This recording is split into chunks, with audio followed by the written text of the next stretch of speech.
Dobar dan poštovani gledaoci, gledate BH Vezu. 5 dana je prošlo od održavanja lokalnih izbora u Bosni i Hercegovini.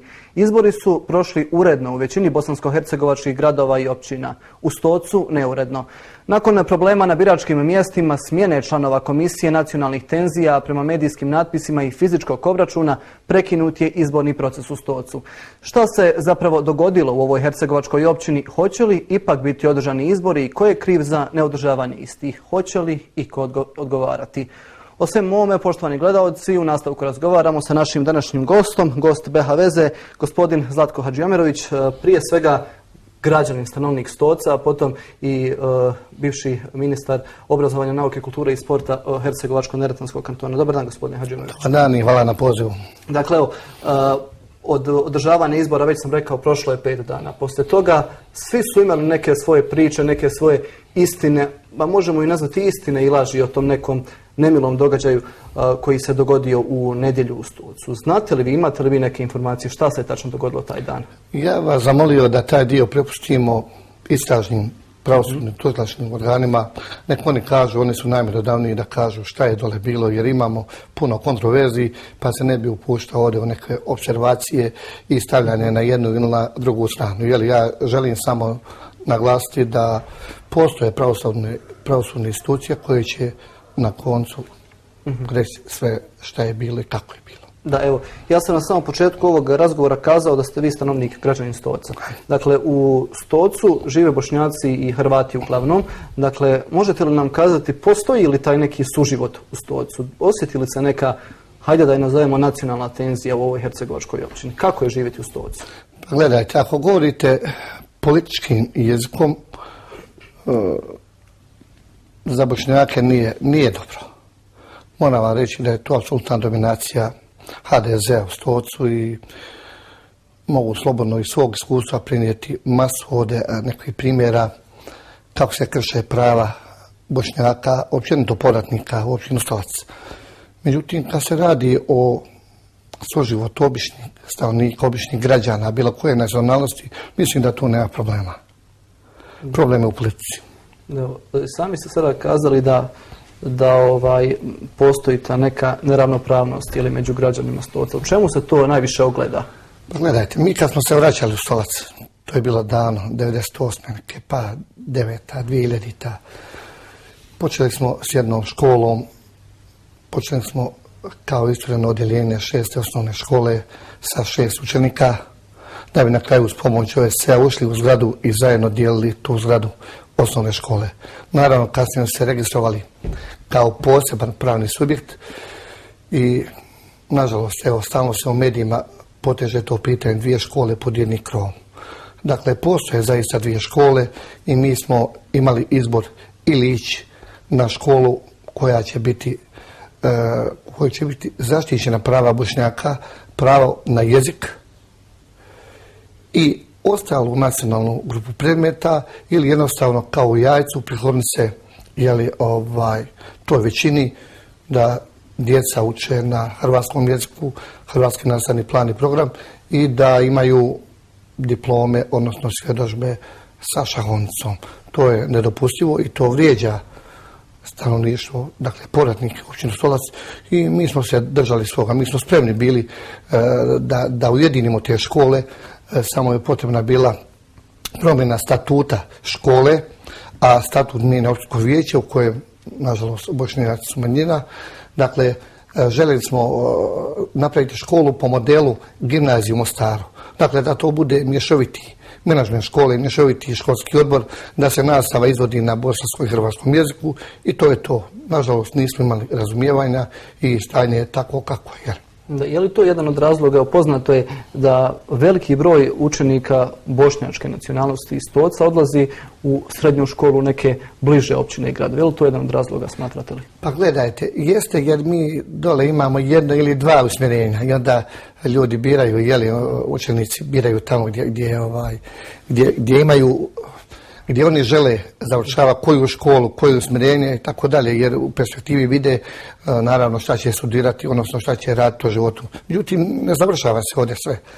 Vi u Stocu imate, danas ja živim u ulici do Lazara Lazarevića, da upitate 99% stanovnika bošnjačke nacionalnosti, ko je taj, oni ne znaju. Ja sam historičar, pa slučajno znam ko je.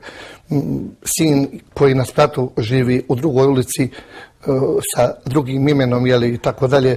Vjerujem, to nas vrijeđa. Mi smo često puta pokušavali nametnuti te teme sa rukovodstvom HDZ-a da se ispoštuju imena ulica, pa ne moraju biti ni nacionalno, ne moraju biti ni imena po ljudima, već jednostavno po kvartovima, po starim naseljima, kako se zvali ranije i tako dalje. Ni tu nismo naišli na razumijevanje. Da ne govorimo nekakav debalans u zapošljavanju u općini gdje je 90% stanovnika, odnosno uposlenika hrvatske nacionalnosti, pa novotvoreni dom za osobe s posebnim potrebama, gdje primaju neki 50-60 uposlenika hrvatske nacionalnosti, 10-ak Bošnjaka, a kanton plaća. Nažalost, mi nismo mogli to učiniti ništa, tako i u upravnim odborima, tako i u komunalnim javnim preduzećima. Bošnjaci u svakom slučaju, ja bih rekao, ugroženi svojim ostankom dole, ali evo, borimo se, Na koji način? Postoji li neki glas protesta Bošnjaka u Stocu? Protesta je bilo konstantno. Bilo je, međutim, nismo nailazili baš razumijevanje. Mi smo žalili i OHR-u, i OSCE-u, američkoj ambasadi. Pokušali smo i sa političkim faktorima. Često puta smo organizirali sastanke naših rukovodstva, međutim, nije se mako dalje od toga. Znali smo da uposle po jednog Bošnjaka, recimo, u Telekomu, u elektroprivredu, jer mi uredno plaćamo, sve izmirujemo obavezu, ali, nažalost, ne ide. Kakva su očekivanja, gospodine Hadžiomeroviću? Jeste li optimistični po pitanju Stoca? Evo, kada je u pitanju cjelokupna ta situacija oko ravnopravnosti dva naroda koja žive u Stocu. Hoće li se stanje popraviti? Pa mora se popraviti. Znate da ja nisam optimista, ja sam vratio moju porodicu Stola. Sin se oženi iz Mostara, živi sa ženom u Stocu. Ja vjerujem u budućnost Stoca. Stolac je jedan prelijep grad, jedna sredina prelijepa, ljudi prelijepi. Nažalost, politički odnosi, politika, odnosno dominirajući HDZ, sve radi na tome da nam na neki način zagorča život u njemu. Ali mi smo izdržali gore. Ja sam bio pola godine u logorima HVO-a, u Dretelju, u Gabeli. Izdržao sam i to, vratio se u Stolac, nisam htio ići. Dakle, u inostranstvo vratio se u Stolac i ponosan sam zbog toga što smo svi dole na okupu. I ja vjerujem u bolju budućnost Stoca, vjerujem u ovu omladnu koja je do samog dana izbora, govorim o inicijativi za Stolac, učinila nešto epohalno. Uzrmala je cijelo bošnjačko glasačko tkivo i ne samo bošnjačko. Imamo neke informacija da je određeni broj i građana hrvatske nacionalnosti glasao za gospodina Kaplana. Dakle, nešto što se dogodilo u Varešu, u Stocu, naravno u manjem obimu, nije izraženo, ali sigurno jedna poruka da i građani hrvatske nacionalnosti žele nekakav, hajmo reći, da kažem terminologijom, boljitak u Stocu. A bit će ga, zasigurno bit će ga. Da, važno je sačuvati taj optimizam. Gospodine Hadžiomeroviću, vratit ćemo se ovim održanim izborima, lokalnim izborima u nedjelju. Evo, nećemo komentarisati sve to što se je dogodilo, pošto prepustit ćemo onima koji treba da rade svoj posao. Evo, kažite mi, za 2 mandata koliko ste bili u vlasti, kakva je bila izborna procedura u Stocu? Da li je tada bilo nesuglasica? Naravno da je bilo. Mi smo imali politički nesuglasica zbog preglasavanja.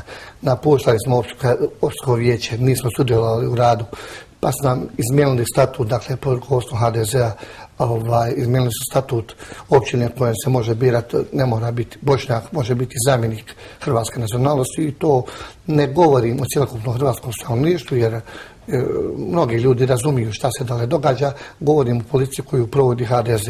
Pogotovo je situaciju u Stocu na neki način poremetilo ono saopćenje gospodina Ljubića pri izborima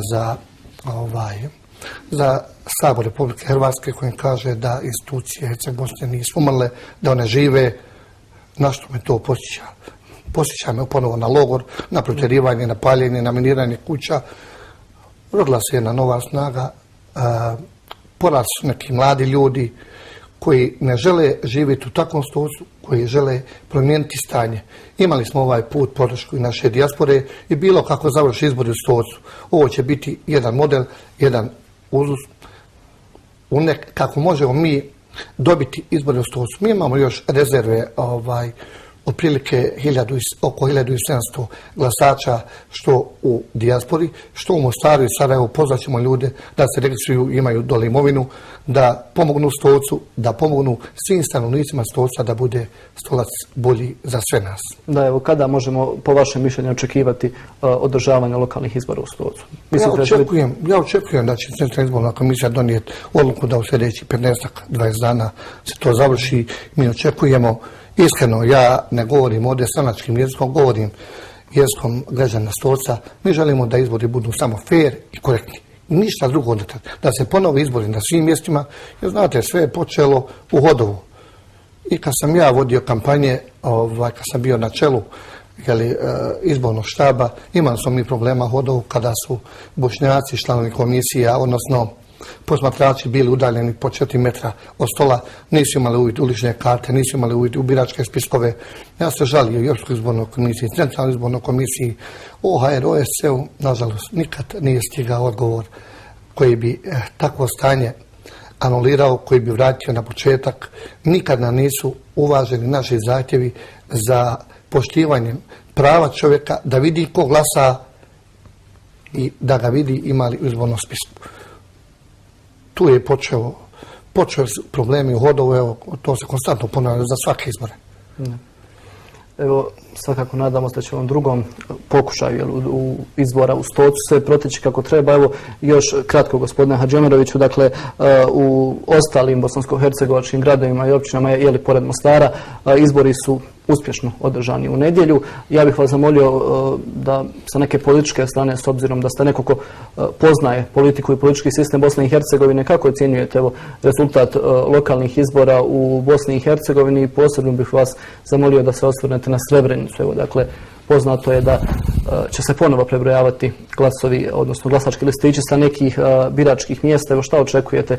Kakve su mogućnosti nezavisnog člana Čamila Durakovića, kojeg su podržale probošnjačke stranke, da ostane novi stari načelnik Srebrenice? Postoji li uopće ta mogućnost po vašem mišljenju? Gledajte, najprije, kako govori općenito o izborima, očekivano je ovo bilo. S tim što se dogodila jedna velika promjena kod izbora za mjesto načelnika ili gradonačelnika, pobjedio je čovjek, ne stranka. To je jedan novi moment na BiH političkoj sceni.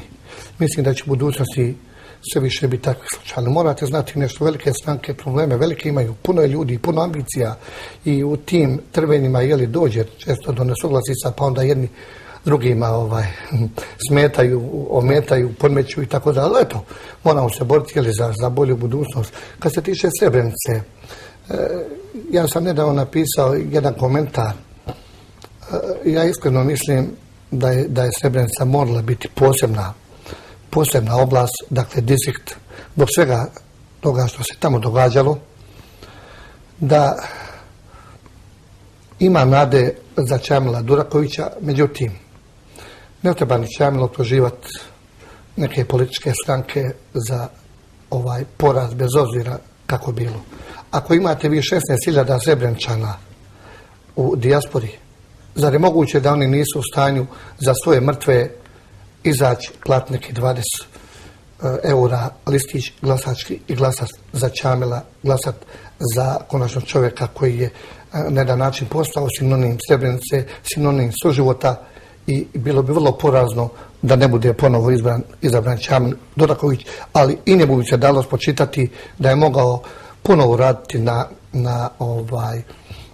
na glasačima, da je mogao usmjeriti da glasaju, da probudi one Srebreničane u Americi kojima kažu tamo 10-12 hiljada, jer ako smo mi mogli od 2000 ljudi u dijaspori, dakle naša inicijativa za Stolac sa tim poletom, sa tim elanom mladanački, uspjeli su razbuditi dijasporu. Mi smo imali sada blizu 1000 registrovanih glasača iz inozemstva. Ja očekujem, ukoliko oni nastave ovakvim načinom rada, dakle zajedništvom, jedinstvom, da ćemo mi, ako ne ove, zasigurno sljedeće izbore imati još 1000 do 1500 novih glasača za bolji Stolac. Da, evo, svakako cjelokupna priča koja izbora još uvijek nije završena, narednih nekoliko dana bit će. Evo, lijepo smo razgovarali, gospodine Hadžemeriću, hvala vam lijepo za ovo gostovanje. Hvala i vama. Poštovani gledaoci, gost emisije BH Veza bio je gospodin Zlatko Hadžiomerović, prije svega građanin Stoca, kao što smo kazali, a poslije toga bivši ministar obrazovanja, nauke, kulture i sporta Hercegovačko-neretvanskog kantona.